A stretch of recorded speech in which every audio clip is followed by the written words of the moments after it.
তারপর আমরা পরবর্তী টুলসে চলে যাই। আমাদের পরবর্তী টুলসটি হচ্ছে টেক্সট টুল। টেক্সট টুলের কাজ কি? নর্মাল লেখা।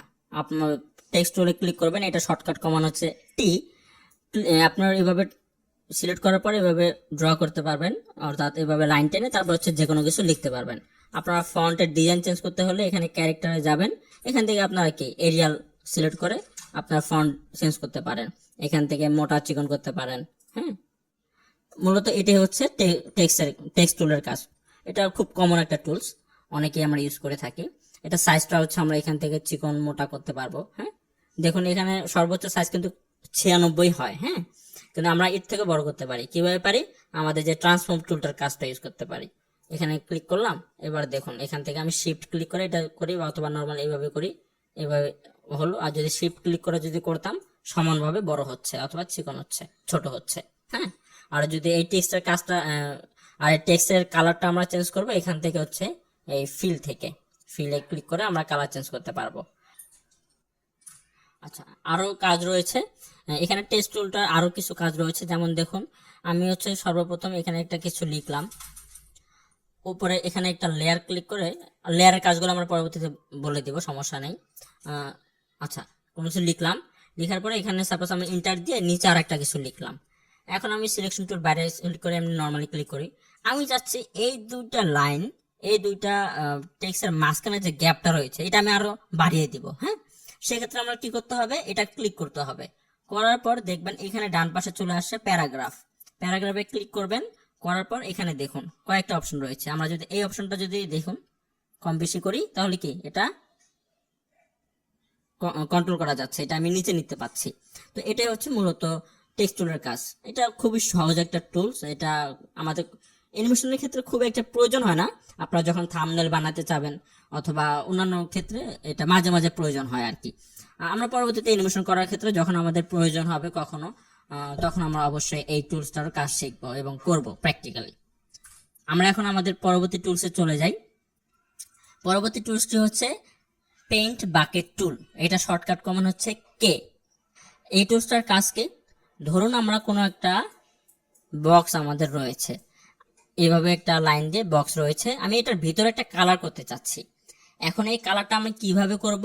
আমি হচ্ছে আমাদের শর্টকাট কমান্ড কে অথবা পেইন্ট বাকেট টুলসে ক্লিক করব। ক্লিক করার পর এখানে দেখুন ডান পাশে আমাদের ফিল অপশন চলে আসে। এখান থেকে আমি কালার সিলেক্ট করে আমি এখানে ক্লিক করলেই কালারটা ফিল হয়ে গেল। আমি আবার দেখিয়ে দিচ্ছি। এটা ক্লিক করার পর আমাদের ডান পাশে পেইন্ট বাকেট টুলসটা সিলেক্ট করার পর অথবা কিবোর্ড থেকে কে ক্লিক করার পর এখানে ডান পাশে প্রপার্টিস এর আন্ডারে ফিল চলে আসে। এখান থেকে আমরা যে কোনো একটা কালার সিলেক্ট করে এখানে ক্লিক করলেই কালারটা চলে আসে। আমি চাচ্ছি, আবার আমি কন্ট্রোল জেড দিয়ে ব্যাক চলে যাচ্ছি, আমি চাচ্ছি এই যে কালারটা হচ্ছে এই কালারটা একদম হালকা হবে, সেটা এই এখান থেকে আলফা করে নিতে পারি। কমিয়ে দিলাম। এখন আমি যদি ক্লিক করি দেখুন এটা কমে গেছে, কিন্তু আগে ছিল গাঢ়, এখন কমে গেছে। তো পেন বাকেট টুলসটা আমাদের খুবই ইউজ করতে হয়। আমাদের পরবর্তীতে যখন কোনো অবজেক্ট ড্র করব সেক্ষেত্রে আমাদের এটা খুব প্রয়োজন হবে, এবং আমরা পরবর্তী অ্যানিমেশনের কাজে এটা আমরা প্রতিনিয়ত করব, এবং আপনারা পরবর্তীতে আরো ইন ডিটেলসে জানতে পারবেন। তো এখন আমরা এই পেন বাকেট টুলসের আন্ডারে আরেকটা টুলস রয়েছে, সেটা হচ্ছে ইঙ্ক বটল টুল। এটার কাজ কি? এটার কমান্ড হচ্ছে এস, অর্থাৎ কিবোর্ড থেকে এস ক্লিক করলে এই টুলটা সিলেক্ট হয়ে যাবে। আমি এটা ক্লিক করলাম। এখন আমি চাচ্ছি এই যে 4টা লাইন রয়েছে, হ্যাঁ, এই লাইনটা যে রেড কালার রয়েছে, আমি রেডটা চেঞ্জ করে আমি গ্রিন করব। সেটা কিভাবে করতে পারি? আমি হচ্ছে ইঙ্ক বটল টুল অথবা কিবোর্ড থেকে এস ক্লিক করব। এখানে ডান পাশে দেখুন প্রপার্টিস এর আন্ডারে স্টক চলে আসছে, এখানে ক্লিক করলাম। আমি চাচ্ছি এটা গ্রিন করব, গ্রিন সিলেক্ট করলাম। এবার দেখুন এই যে লাইনের উপর যদি আমি ক্লিক করি, দেখুন এই লাইনের কালারটা কি চেঞ্জ হয়ে যাচ্ছে। তো মূলত ইঙ্ক বটল টুলস এর কাজটাই হচ্ছে এটা। তো পেইন্ট বাকেট টুলস দিয়ে আমরা ভিতরে কালার করতে পারি, কালার ফিল করতে পারি, আর ইঙ্ক বটল টুল দিয়ে আমরা হচ্ছে লাইনের কালারটা চেঞ্জ করতে পারি। হ্যাঁ, তো এটা হচ্ছে মূলত এই টুলটার কাজ, এই দুইটা টুলের কাজ। এখন আমরা চলে যাচ্ছি পরবর্তী টুলস, এটা হচ্ছে আইড্রপার টুল। এই টুলটা সম্পর্কে অনেকে জেনে থাকতে পারেন। এটা শর্টকাট কমান্ড হচ্ছে আই। এটা কি? ধরুন এখানে আমাদের দুইটি অবজেক্ট রয়েছে, এখানে দেখুন এটার ভিতরে কালার হয়তো আমি চেঞ্জ করে রেড করে দেই এবং ফিলটা 100% থাক। এখানে আপনাদের কোনো একটা অবজেক্ট রয়েছে অথবা কোনো আপনি আপনি কোথাও থেকে গুগল থেকে অথবা অন্য কোথাও থেকে একটা ইমেজ নিয়ে এসেছেন। এই ইমেজের মধ্যে এই রেড কালারটা রয়েছে, আপনি জানেন না এটা রেড কালার, অথবা অন্য যদি একটা আমরা কালার দেয় যেটা আননোন একটা কালার, মিক্সিং কালার হতে পারে, যেমন এই কালারটা কি আপনি জানেন না, বাট আপনার হুবহু এই কালারটা প্রয়োজন কোনো একটা অবজেক্ট ড্র করার জন্য হয়তোবা। সেই ক্ষেত্রে আপনি হচ্ছে আই ড্রপার টুলটা ইউজ করতে পারেন। এখানে ক্লিক করলেন, করার পর এই যে কালার উপর একটা ক্লিক করবেন। এরপর আপনারা যে বক্সের ভিতরে অথবা কোন অবজেক্টের ভিতরে আপনারা কালার ফিল করতে চাচ্ছেন সেখানে আপনারা একটা নর্মালি ক্লিক করবেন। তাহলে কি হলো, এই কালারটা এখানে চলে আসলো হুবহু। তো পেন বাকেট টুলসের কাজটা হচ্ছে এটা।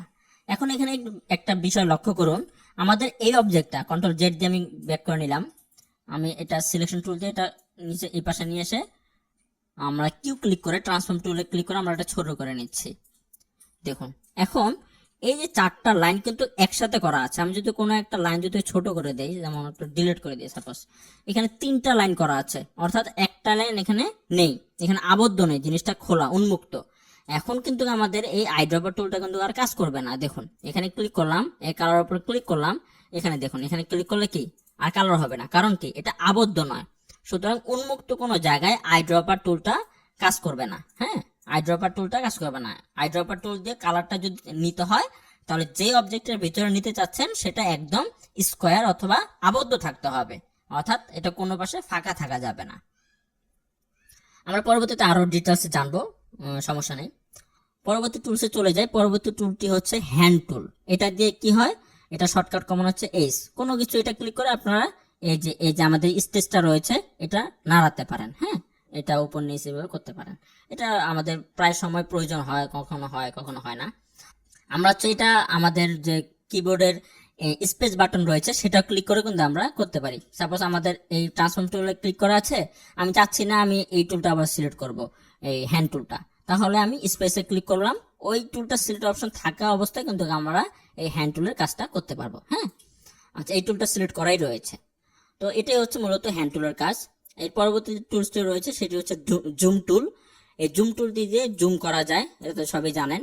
জুম এটা আমরা বেশি একটা ইউজ করি না, আমাদের হচ্ছে নর্মালি জুম এইভাবে স্টেজ, আমাদের স্টেজ জুম ইন এবং জুম আউট করার জন্য কন্ট্রোলে ক্লিক করবেন, আপনাদের কিবোর্ডের কন্ট্রোল বাটন এবং হচ্ছে মাউসের যে স্ক্রল বাটনটা রয়েছে, চাকাটা রয়েছে, সেটা আমরা কম বেশি এভাবে করলেই আমাদের হচ্ছে এই জুমের কাজটা হয়ে যাচ্ছে। আমাদের আলাদাভাবে এই জুম টুলটি সিলেক্ট করা লাগে না এবং আমাদের কন্ট্রোল ক্লিক করে স্ক্রল দিয়ে জুম ইন জুম আউট করাটাই খুব সহজ। এটাই আমরা সচরাচর করে থাকি এবং আমরা পরবর্তী ক্লাসগুলোতে এভাবেই কাজ করে থাকবো। হ্যাঁ, আচ্ছা, মোটামুটি এখানে আমাদের টুলসের কাজগুলো কিন্তু আমরা যে টুলসগুলো প্রয়োজন হয় সবগুলো আমি বললাম। এখানে আরেকটা টুলসের প্রয়োজন হবে, সেটা আপনারা কোথায় পাবেন, সেটা হচ্ছে এই যে থ্রি ডটে ক্লিক করবেন, করার পর এখানে এই যে এই টুলটা, এটা হচ্ছে পেন ব্রাশ টুল। এই টুলটা এভাবে টেনে আনবেন, এনে আপনারা হচ্ছে এই যে এখানে এই জুম বাটনটা রয়েছে, জুম টুলটা রয়েছে, এটার নিচে এভাবে ছেড়ে দিবেন, দিলে এখানে টুলটা চলে আসবে। তারপর এটা এভাবে ক্লিক করে ক্লোজে ক্লিক করে দিবেন। আমাদের এই টুলটা খুবই প্রয়োজন হয়। হ্যাঁ, পেন বাকেট টুলসটা, এই টুলটা আমরা সিলেক্ট করে আমরা হচ্ছে যে কোনো কিছু এভাবে র্যান্ডমলি ড্র করে করতে পারি। অর্থাৎ এটা হচ্ছে লাইন, আমরা যে লাইন টুলগুলো ইউজ করেছিলাম এটা হচ্ছে নর্মালি লাইন, বাট আমরা এটা যেভাবে আমাদের যে গ্রাফিক্স ট্যাব আমরা ইউজ করব কোনো ক্যারেক্টার ডিজাইন অথবা কোনো ব্যাকগ্রাউন্ড ডিজাইনের ক্ষেত্রে আমাদের এই টুলটা খুব সহজেই আমরা এভাবে সিলেক্ট করে আমরা এভাবে ড্র করতে পারি, যে কোনো কিছু আমরা ড্র করতে পারবো এই টুলটা দিয়ে। আমরা এই পেন ব্র্যাকেট টুলস অথবা কিবোর্ডের শর্টকাট কমান্ড ওয়াই, এই টুলটা আমরা অনেক ইউজ করবো আমাদের অ্যানিমেশনের ক্ষেত্রে। পরবর্তীতে আপনারা এটা জিনিসটা লক্ষ্য করতে পারবেন। আর এটা সাপোজ এই যে কালারটা রয়েছে এটা ক্লিক করার পরে দেখুন ডান পাশে প্রপার্টিস চলে আসছে, এখান থেকে আপনারা যে স্ট্রোকের কালারটা চেঞ্জ করতে পারবেন, কারণ এটা কিন্তু একটা স্ট্রোক, এটা কিন্তু একটা লাইন। সুতরাং যখন লাইন ক্লিক করবেন কোনো কিছু তখন এটা ডান পাশে স্ট্রোক আসবে, তখন আর ফিল আসবে না। হ্যাঁ, কারণ এটা ফিল করার কোনো অপশন নাই। ফিলটা কি, কোনো কিছু স্কোয়ারের মাঝখানে ফিল করার সময় এটা ফিল থাকে, বাট এটা তো একটা লাইন। সুতরাং এখানে ফিলের অপশনটা পাবেন না, এখানে স্ট্রোক পাবেন। অর্থাৎ আপনি এই টুলটা ক্লিক করার পর আপনার স্ট্রোক পাবেন, স্ট্রোক থেকে আপনারা অন্য একটা কালার ক্লিক করে এভাবে কালার চেঞ্জ করতে পারেন। স্ট্রোক ছোট বড় করে আপনারা এই লাইনটা চিকন মোটা করতে পারেন, এখান থেকে আপনার ডিজাইনটা চেঞ্জ করে নিতে পারেন। মূলত এখানে সবগুলো টুলসের একই ধরনের কাজ, অনেকগুলো টুলসে আপনারা খুব কাছাকাছি কিন্তু। হ্যাঁ, তো মূলত আমাদের যে কয়েকটি টুলসের কাজগুলো এখন বলে দিলাম এগুলি হচ্ছে ইন ডিটেলসে বলে দিয়েছি। তারপরে যদি খুঁটিনাটি কিছু থেকে থাকে আমরা পরবর্তী ক্লাসে এগুলো জেনে যাব, সমস্যা নেই।